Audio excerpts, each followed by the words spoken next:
I rise today in support of H.R. 35, the Emmett Till Anti-Lynching Act. We'll be voting on this later this afternoon. I am pleased to see the House take steps in finally addressing this issue. Like many, despite our nation's ugly history of lynchings, I was shocked to learn that there was no law making lynching a federal hate crime.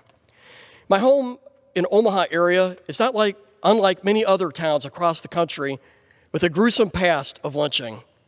George Smith was murdered in October 1891, and this past fall marked the 100th anniversary of the murder of Will Brown on the steps of the Douglas County Courthouse during the Red Summer.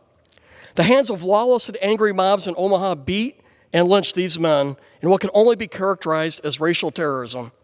We cannot simply wash away the past, but in order for our nation to heal from past racial injustice, Congress must specify criminal penalties for the crime of lynching or conspiracy to commit lynching.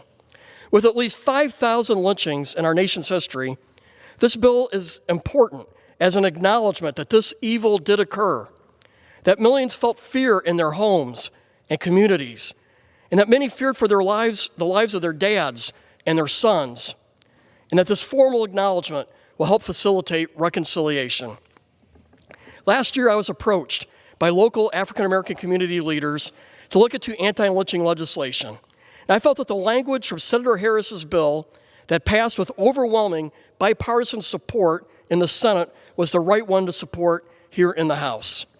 This is how we're going to make a bill and get it signed by the President of the United States.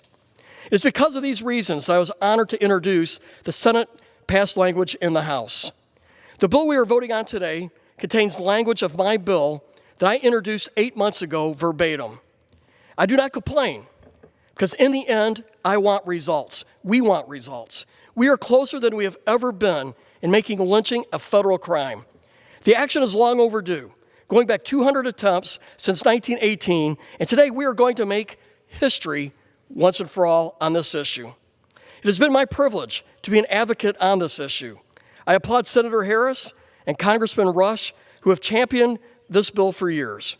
We will finally get this to the President's desk to be signed into law in order to close one of the ugliest chapters in America's history once and for all. Thank you, Mr. Speaker, and I yield back.